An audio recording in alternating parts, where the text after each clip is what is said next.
I came home after a 10-hour shift, the kind that turns your bones into gravel and your brain into soup, and all I wanted was a cold drink and a quiet minute. But when I walked into my kitchen, there she was. A woman I didn't know, sipping my water like she owned the place. No forced entry, no broken lock, just smug entitlement and a copied key. I froze for a second, trying to process it until she smiled and said, "Oh, I was just checking for safety hazards." That's when I knew this wasn't just a trespasser. This was a declaration of war. And the woman didn't know she'd just broken into a sheriff's house. My name's Caleb Mason. I live on 3 acres just outside a small desert town in southern Arizona.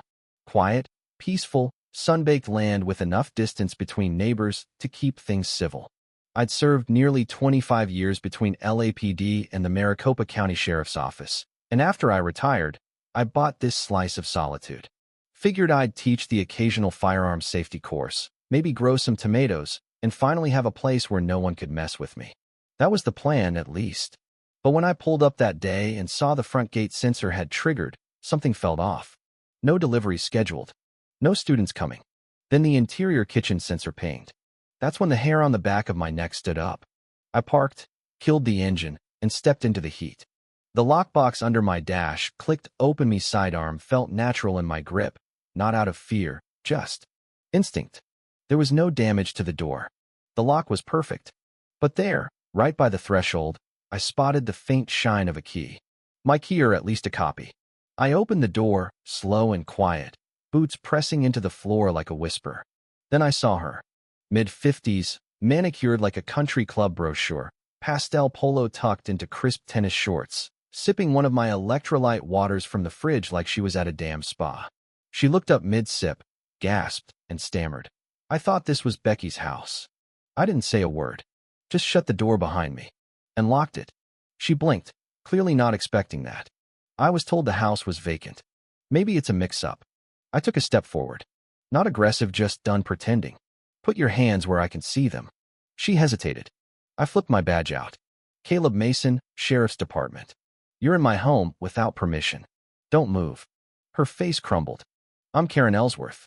I'm the president of the Mesquite Ridge Homeowners Association. Like that was supposed to mean anything.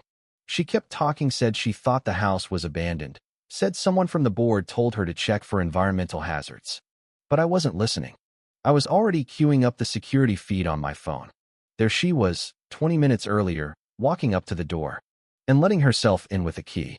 "Is this you?" I asked, showing her the footage. "That's not what it looks like," she whispered. "It looks like felony trespass." She shut up after that. 15 minutes later, deputies showed up. I handed them the footage. Karen rotated through every emotion: confusion, outrage, fake tears, denial. By the time they loaded her into the back of the cruiser, I still hadn't smiled. Not because I wasn't satisfied, but because I knew people like her. This wasn't over. Not even close. That night, I barely slept. Not because I was scared. I'd lost that kind of fear back in South Central LA. Years ago. No, it was the itch in my spine. Something didn't add up. She had a key. Not a lockpick. Not a bump tool. A key. And the way she moved through my kitchen like she belonged. Like she'd done it before. So I dug through old footage. A year back, I hosted a firearms demo for some neighbors. A harmless thing, retirees mostly. And there she was, Karen, lingering in the kitchen while I was outside. At one point, she picked up my keys, studied them, and smiled at the camera like she was posing for a damn campaign ad. She lifted the print. That realization hit like a punch to the gut. She made a copy and waited a whole year to use it. By noon the next day, my gate buzzed again. 3 people, all wearing HOA polos, clipboards in hand, standing next to a hatchback filled with inspection equipment. "We're here to investigate reports of chemical odor," one of them announced. "Possible environmental violations." I laughed. "Wrong house, wrong jurisdiction. This property's not part of your HOA. If you don't comply," the woman said, "we may escalate to county enforcement." I deadpanned. "Then the association can escalate itself into a cactus." They stayed 5 more minutes, scribbled notes, took pictures. I filmed everything. I wasn't taking chances anymore. Later that afternoon, I went into town for supplies. That's when I saw Ida flyer pinned to the gas station bulletin board: "Clark County resident under investigation. Be vigilant." A blurry photo of my front gate, Cactus Ridge logo stamped at the bottom. I checked the security cam footage. It was Karen, out on bail. Different tennis visor, same entitlement. That night, a second flyer was wedged under my windshield.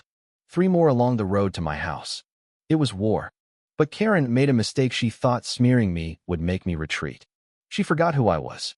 By the end of the week, Internal Affairs received an anonymous complaint. I'd brandished a firearm at an unarmed woman and was storing explosive materials. I met it head-on. Full footage. Open access. Within 3 hours, IA cleared me. Still, the HOA came again, this time sneaking in from the access road, claiming some bylaw gave them inspection rights. I hit them with floodlights and called it in. Deputies showed up, trespass warnings issued. One guy insisted on his statutory authority until the deputy told him, "You're lucky you're not in cuffs." That night, I dove deep. Nevada property law, HOA charters, the whole mess. By morning, I had notarized proof. My land was never incorporated into the HOA. In fact, the original owner had declined inclusion decades ago. Next, I went back through the footage. Stills of Karen holding the copied key. Clear shots of her from the firearms demo. I handed it all over to a friend in the DA's office. He raised his eyebrows. "She really made a copy? Used it a year later?" "She's the board," I said. "She told herself she could." He sighed. "Let me run this up the chain." While the wheels turned, I made some house calls. Neighbors. One older couple said Karen once entered their home during a carbon monoxide alert. Nothing stolen. Just moved. A single dad told me she'd gone through his mailbox. A nurse showed me doorbell footage of Karen admitting she had keys to 3 houses and liked to do routine inspections before sunrise. That was the last straw. We got a warrant. The HOA office was a joke modular trailer painted beige, a fake stucco sign out front. Inside, a gold mine. Keys. Schedules. Surveillance logs. A folder labeled Special Enforcement with resident names marked in red or yellow. A binder of drafted letters accusing me of mental instability. She wasn't just overstepping, this was targeted harassment. I personally arrested her again. This time, as she stepped out of her Lexus, holding some overpriced coffee, I said, "Karen Ellsworth, you are under arrest for unlawful entry, illegal possession of residential keys, falsification of reports, and criminal defamation." "You can't be serious," she shouted. "I'm the guy whose house you broke into." The cuffs clicked, and she finally shut up. But it wasn't over. I got threats. A coyote tail nailed to my gate. Flyers. Nighttime drive-bys. And then, a flash drive tossed over my fence. Footage. From inside the HOA office. Karen caught on tape admitting she wanted leverage on me. Bragging about copying my key. That was enough. The feds got involved. Cybercrime Task Force raided HOA HQ. Found key molds. Surveillance logs. Even a photo of my sister's house in a different county. Karen was charged again. This time, federally. The media exploded. Neighbors talked. Turns out I wasn't the only one. People came forward. Unauthorized visits. Moved furniture. Intimidation. Then came the trial. 5 days of hell. Karen's lawyer called her a dedicated citizen. My lawyer, Tasha Morales, called her what she weighs, an authoritarian with a clipboard. The jury took under 3 hours. Verdict, guilty on all counts. The HOA, dissolved by court order. And Karen's house, auctioned off to pay damages. I bought it. People asked if I'd bulldoze it. Nah. I turned it into a home defense training center. There's a plaque out front now, just under the old mailbox. Never again. Property is not permission. You want to know the real lesson here? It's not about keys or fences. It's about remembering your rights and making damn sure no one thinks they can take them from you with a badge they gave themselves. Let me know what you think. Was Karen just a power-hungry control freaker? Is this what happens when small-town politics go unchecked? Leave a comment below. Tell me where you stand. And if you've ever dealt with an HOA gone rogue, you're not alone.